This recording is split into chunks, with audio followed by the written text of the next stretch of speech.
Assalamualaikum warahmatullahi wabarakatuh. Perkenalkan, nama saya Sofiatun Kamila dengan NIM 248620878, mahasiswi Fakultas Tarbiyah, Prodi Pendidikan Agama Islam Universitas PTIQ Jakarta. Video ini saya buat untuk memenuhi tugas mata kuliah Civic Education dengan dosen pengampu Dr. Andes Jamil Abdul Aziz MA. Dan di video kali ini saya akan membahas tentang masalah gizi buruk yang terjadi di Indonesia.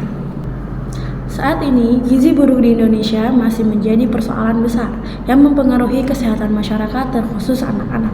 Kondisi seperti ini disebabkan oleh kurangnya akses terhadap pangan bergizi, kurangnya akses terhadap pelayanan kesehatan, ketidakmampuan ekonomi, dan pola makan yang tidak seimbang. Dan dari gizi buruk ini muncul beberapa dampak seperti stunting atau tumbuh kembang yang terhambat, kematian dan penyakit, produktivitas yang terhambat, dan masalah-masalah kesehatan jangka panjang. Berdasarkan hasil survei Status Gizi Indonesia atau SSGI, angka stunting di Indonesia masih cukup tinggi, yaitu 21,6%. Hal ini memiliki dampak jangka panjang yang sangat besar, baik bagi individu yang mengalaminya maupun bagi masyarakat secara keseluruhan.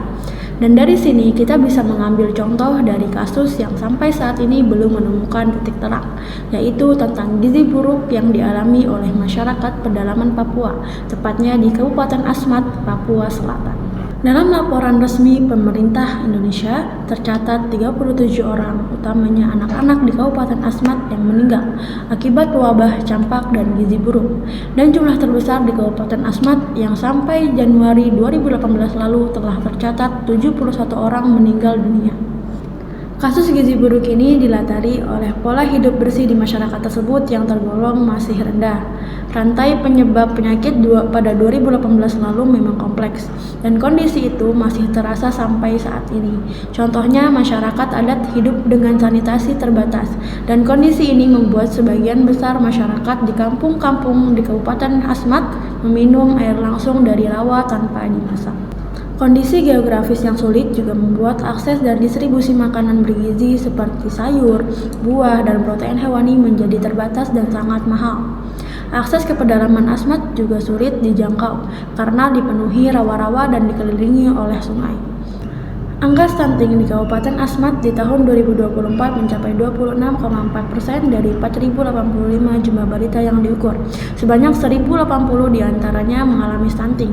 Jumlah tersebut didapat dari perhitungan 17 puskesmas yang tersebar di Kabupaten Asmat, dan jumlah balita stunting di Kabupaten Asmat termasuk yang tertinggi di tanah Papua.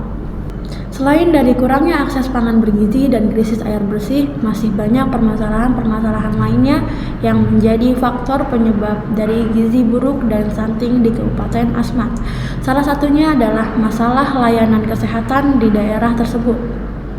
Minimnya tenaga kesehatan dari 17 puskesmas yang berada di Asmat, dan dari saksi warga setempat fakta bahwa faktor pelayanan kesehatan merupakan faktor kunci di balik wabah campak dan gizi buruk.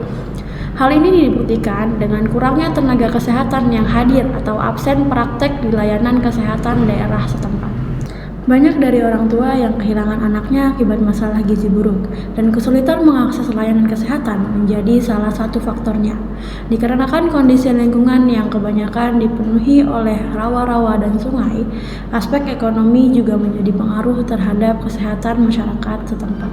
Ratapan massal 7 tahun terakhir yaitu mahalnya sarana perahu motor yang menjadi kendaraan inti di Kabupaten Asmat yang sangat tidak terjangkau secara ekonomi oleh sebagian warga pedalaman. Dan sampai sekarang, ratapan seperti itu masih nyaring terdengar. Akibatnya, banyak dari ibu-ibu hamil yang melahirkan sendiri di rumah dan hanya dibantu oleh suaminya. Akibat akses yang sulit dan ekonomi yang tidak memadai, dan akibatnya banyak bayi yang tidak terselamatkan. Dan dari kasus ini perlu adanya peran pemerintah yang bekerja sama dengan kepala-kepala daerah, tokoh-tokoh, serta masyarakat di daerah tersebut dalam membangun infrastruktur dan mensejahterakan masyarakat di daerah pedalaman Papua.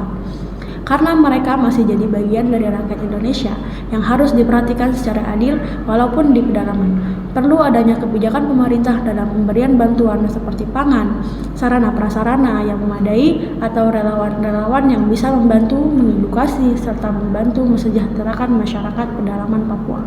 Sehingga masalah-masalah yang terjadi dapat segera terselesaikan dan sumber daya manusia dapat berkembang dengan baik sebagaimana mestinya demi kemajuan bangsa ini.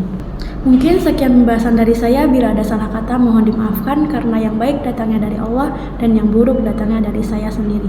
Terima kasih. Assalamualaikum warahmatullahi wabarakatuh.